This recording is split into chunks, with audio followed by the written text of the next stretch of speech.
Dr. DeSoto, the dentist, did very good work, so he had no end of patients. Those close to his own size, moles, chipmunks, etc., sat in the regular dentist's chair. Larger animals sat on the floor, while Dr. DeSoto stood on a ladder. For extra large animals, he had a special room.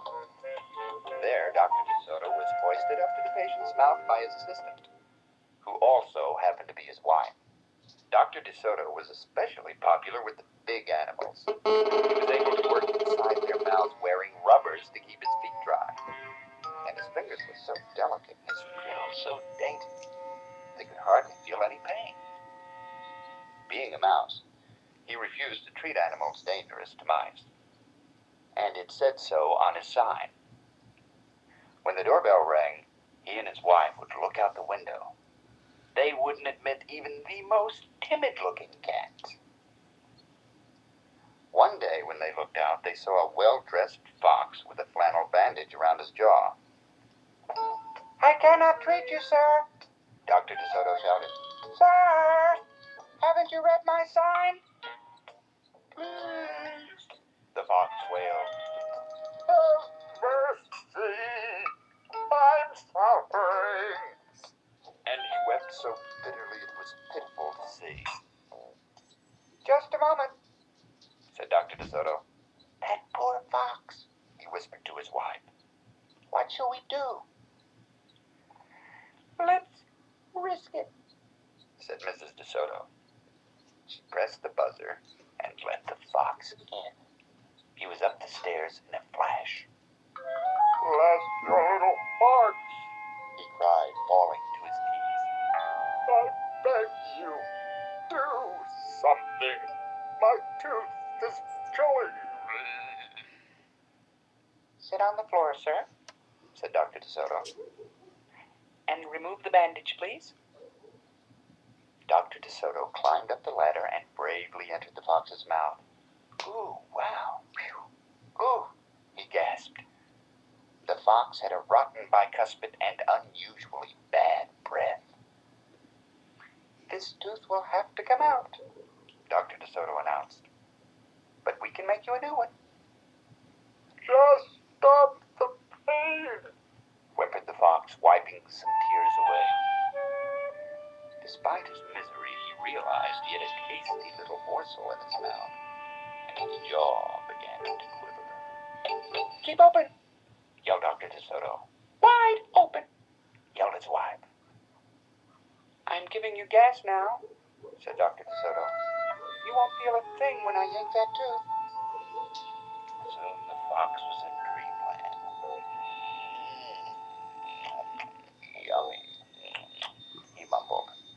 "How I love them raw. With just a pinch of salt and a dry white wine." They could guess what he was dreaming about.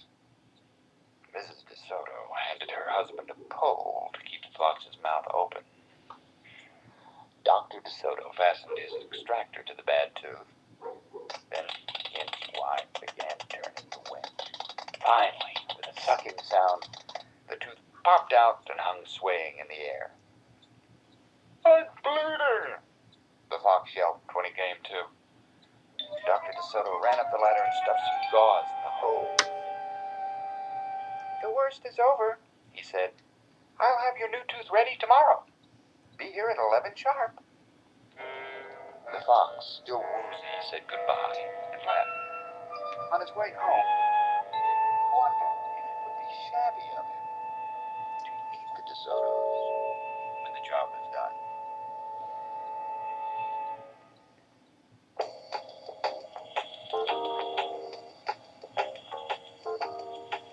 After office hours, Mrs. DeSoto molded a tooth of pure gold and polished it. "Raw with salt indeed," muttered Dr. DeSoto. "How foolish to trust a fox." "He didn't know what he was saying," said Mrs. DeSoto. Why should he harm us? We're helping him. Because he's a fox, said Dr. DeSoto. They're wicked, wicked creatures. That night, the DeSotos lay awake, worrying. Should we let him in tomorrow? Mrs. DeSoto wondered.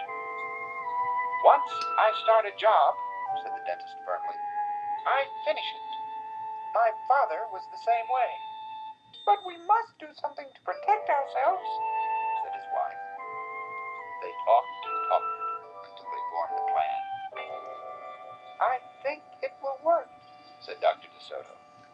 A minute later, he was snoring.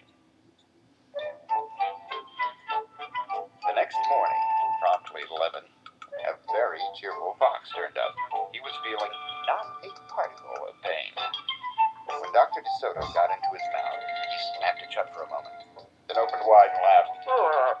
Just a joke, he chortled. Be serious, said the dentist sharply. We have work to do. His wife was lugging the heavy tooth up the ladder. Oh, I love it, exclaimed the fox. It's just beautiful. Dr. DeSoto set the gold tooth in its socket and hooked it up to the teeth on both sides. The fox caressed the new tooth with his tongue. My, it feels good, he thought. I really shouldn't eat them. On the other hand, how can I resist? We're not finished, said Dr. DeSoto, holding up a large jug. I have here a remarkable preparation developed only recently by my wife and me. With just one application, you can be rid of toothaches forever. How would you like to be the first one to receive this unique treatment? Well, I certainly would, the fox declared. I'd be honored. He hated any kind of personal pain. You will never have to see us again, said Dr. DeSoto. No one will see you again, said the fox to himself. He had definitely